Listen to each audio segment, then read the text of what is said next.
I got this little collapsible pole.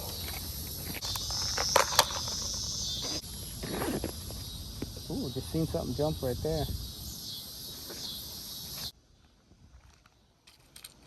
Alright, you know the deal. Let's throw one of these spinner loops on.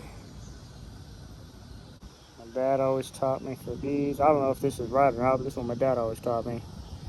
Go around 7 times. 1, 2, 3, 4, 5, 6, 7. Oops, undid it.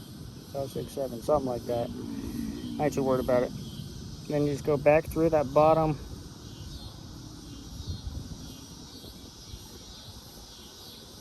loop and then pull it tight. And pull your stack of loops down on them nice and tight.